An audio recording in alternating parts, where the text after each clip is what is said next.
Շատ եմ լսել այսպես կոչված կնոջ սեռական օրգանների G կետի մասին, խնդրում եմ ասեք որտեղ է այն գտնվում եւ ինչ դեր ունի։ Ձեր նշած կետը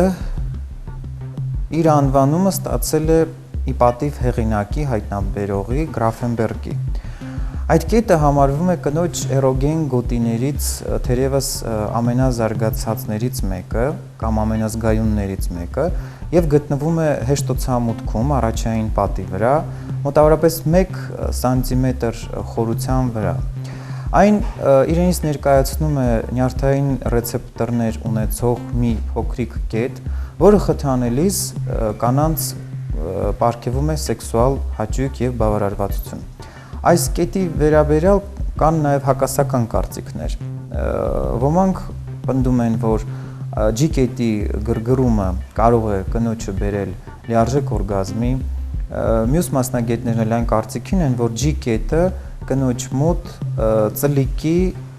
հայելային անդրադարձումն է։ Իսկ հայտնի է, որ ծլիկը նույնպես կնոջ սեռական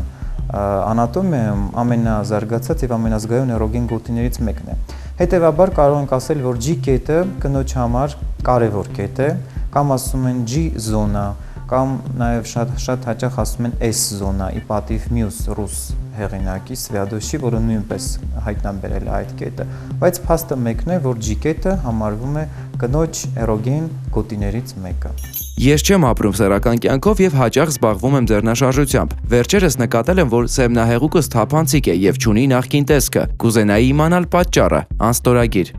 Սերմնահեղուկի գունային փոփոխությունը կարող է որևէ բորբոքման մասին խոսել։ Սակայն քանի որ դուք նշում եք, որ սեռական կյանքով չեք ապրում, ապա դա կարող է կապված լինել նաեւ սննդի տեսակից կամ որևէ դեղորայքի ընդունումից, ապացուցված է, որ սերմնահեղուկը իր գույնը, տեսքը, հոտը փոխում է կապված նրանից, թե տղամարդը ինչ սնունդ է օգտագործում, մասնավորապես կծու սննդի չարաշահման դեպքում նույնպես նկատվում է սերմնահեղուկի գունային փոփոխություն։ Առհասարակ, իհարկե ցանկալի է նման դեպքերում կատարել սերմնահեղուկի լաբորատոր քննություն, որպեսզի պարզվի բուն պատճառը։ Դա որևէ բարդություն չի ներկայացնում եւ առհասարակ իհարկե ցանկացած տղամարդ մինչ ամուսնանալը ցանկալի է, որպեսզի կատարի հանձնի սերմնահեղուկի անալիզ քննություն, որպեսզի